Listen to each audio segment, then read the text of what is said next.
भाषाई आधार पे राज्यों के पुनर्गठन की बात वर्ष 1917 से ही कांग्रेस कर रही थी।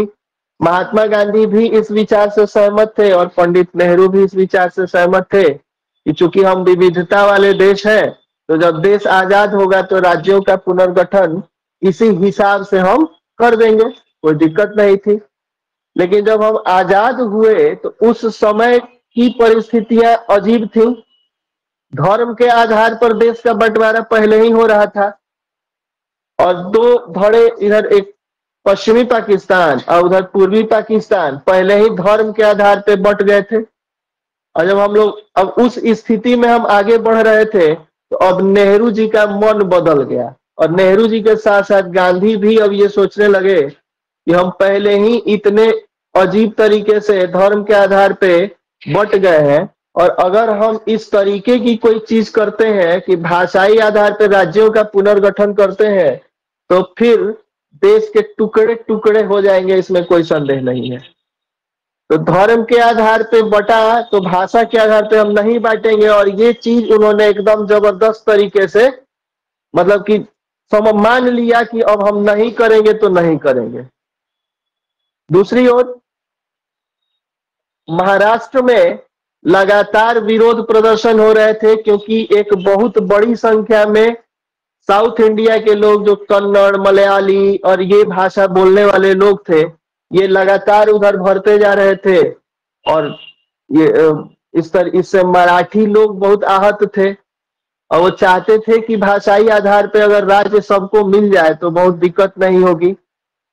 तो संयुक्त महाराष्ट्र आंदोलन भयंकर रूप से चालू हो गया और इस चीज को जो उस समय के जो राजनीति हर समय होती रही है, तो जो बाकी राजनेता थे जो नेहरू से जलने वाले, वो इस चीज को हवा दे रहे थे और भाषाई आधार पर राज्यों के पुनर्गठन की बात रह रह के बाहर आती थी। संयुक्त महाराष्ट्र, संयुक्त कर्नाटक और इसी तरीके से महागुजरात आंदोलन उठ खड़ा हुआ। और तो सब तो ठीक था। उत्तर भारत में पंजाब इस बात को लगा कहने कि हमको हिंदुओं से दूर करो। एक बड़ी मजे की बात थी कि अकाली दल 1920 में वहां पे उस अकाली दल की स्थापना हुई थी और अकाली दल के एक सर्वप्रमुख नेता थे तारा सिंह। तारा सिंह जो थे ये नए नए हिंदू से सिख बने थे। तो जो नया मुल्ला होता है ना, वो ज्यादा जोर से बांग लगाता है ना, तो ज्यादा जोर से बांग लगाते थे और अपने आप को सिखों के ज्यादा नजदीक वो करवाने के लिए। पहले तो जब तक पाकिस्तान का बंटवारा नहीं हुआ था, तो ये कहते थे कि सिखों को अली जिन्ना और मुसलमानों से खतरा है। और फिर पाकिस्तान जब अलग हो गया तो कहते थे कि सिखों को कांग्रेस और हिंदुओं से खतरा है।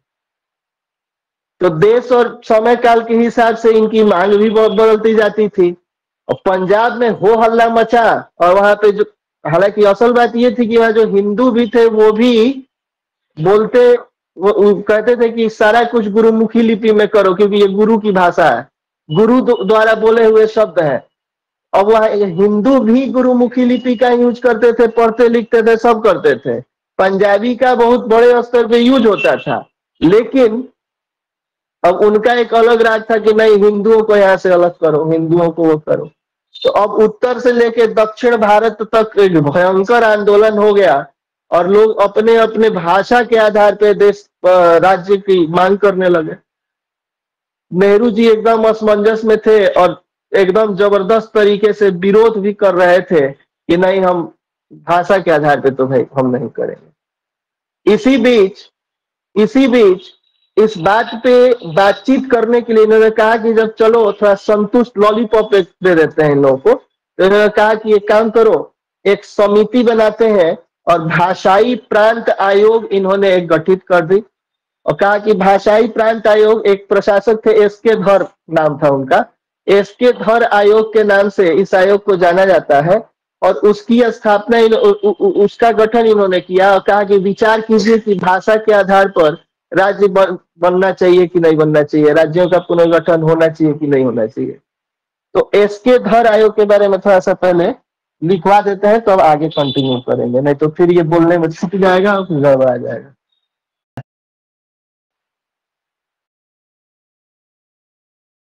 अनुशंसा इन्होंने की, बल्कि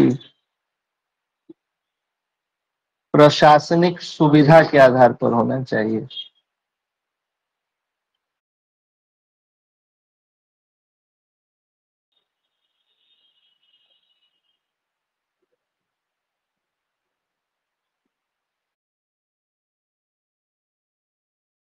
पचा नहीं, और जो आंदोलन थे वो और उग्र होने लगे।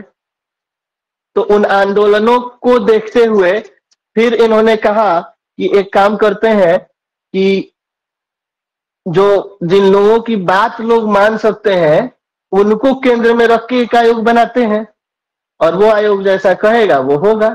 तो अब इसके बाद एक आयोग बना, जेवीपी आयोग उसको जाना जाता है उस नाम से, जिसमें 3 लोग थे, जवाहरलाल नेहरू, वल्लभ भाई पटेल और पट्टाभी सीतारमैया। ये 3 लोगों को मिला के एक जेवीपी आयोग बना। और ये जो जेवीपी समिति थी इसने फिर वही बात दोहराई जो इसने इस धर आयोग ने दोहराई थी। लेकिन जेवीपी समिति इस तरीके से थी कि तात्कालिक कारण ढूंढने में अक्सर आदमी गड़बड़ा जाता है, हड़बड़ा जाता है, और मामलों को, चीजों को समझ नहीं पाता है और फेल हो गया मामला। तो जेबीपी समिति के बारे में भी थोड़ा सा लिख लीजिए, तब फिर आगे बढ़ते हैं।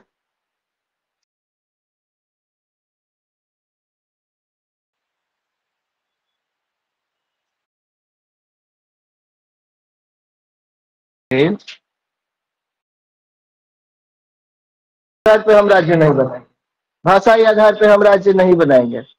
अब इसका परिणाम ये हुआ कि कांग्रेस के एक सदस्य थे और उस समय मुख्यमंत्री भी थे मद्रास के, टी प्रकाशम, कांग्रेस के बहुत दिग्गज नेता थे। उन्होंने कांग्रेस से ही इस्तीफा दे दिया, खाली इस मांग को लेके कि हमें राज्य दो, हमें राज्य चाहिए। अब ये जब बात हुई कि राज्य चाहिए, अब 2 लोग मद्रासियों की आंख में खटकने लगे थे। एक तो पंडित जवाहरलाल नेहरू, और जब टी प्रकाशम इस्तीफा दे दिए तो सी राजगोपालाचारी को मुख्यमंत्री बनाया गया। वो भी जवाहरलाल नेहरू की बात को ही दोहराते रहते थे। अब इन दोनों लोगों के लिए एकदम भयंकर, मतलब कि देख इनका नाम सुन के ही मद्रासी एकदम भड़क जाते थे, नाम ही नहीं सुनना चाहते थे। अभी बात यहीं तक रुकती तो ठीक थी, लेकिन एक व्यक्ति था, कांग्रेस का कार्यकर्ता ही था, पोट्टी श्री रामुलु, और ये पहले ही गांधी जी का चेला था और साबरमती आश्रम में पहले ही रह के आया था। वर्ष 1946 में मद्रास में अछूतों के मंदिर में प्रवेश की बात को लेके ये पहले भी अनशन पे बैठ चुका था, और 1946 में गांधी जी के कहने पे इसने अनशन तोड़ा था। अब दिक्कत ये थी कि अब जब की बात हो रही है, गांधी जी थे नहीं, तो ये दृढ़ प्रतिज्ञ था और अलग भाषा के आधार पे आंध्र प्रदेश की मांग को लेके ये अनशन पे बैठ गया। भयंकर अनशन, अब अनशन को लेके जब अनशन पे बैठ गया तो भयंकर बवाला मचा। अब नेहरू मान ही नहीं रहे थे, तब सी राजगोपालाचारी को लगा कि नहीं, अब भाषा के आधार पर राज्य पुनर्गठन होना चाहिए। तो उन्होंने उनको, ईमेल तो था नहीं, पत्र लिखा कि इस तरीके की बात है और मेरे ख्याल से ये हो जाना चाहिए। जब तक ये बात उन तक पहुंचती तब तक देर हो गई थी, और 58 दिन और कहीं कहीं 56 दिन भी देता है। उतने दिन के अनशन के बाद रामुल्लू की डेथ हो गई। तो जब डेथ हो गई तो अब तो मामला और संगीन हो गया। तो अंततः 1 अक्टूबर 1953 को आंध्र प्रदेश राज्य का गठन कर दिया गया, है ना। तो इसको जरा लिख लीजिए।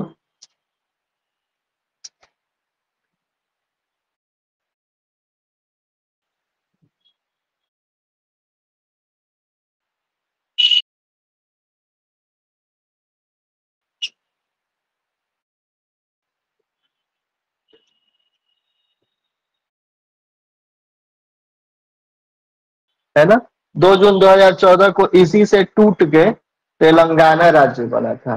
तो ये डेट आप याद रखेंगे 2 जून 2014, है ना।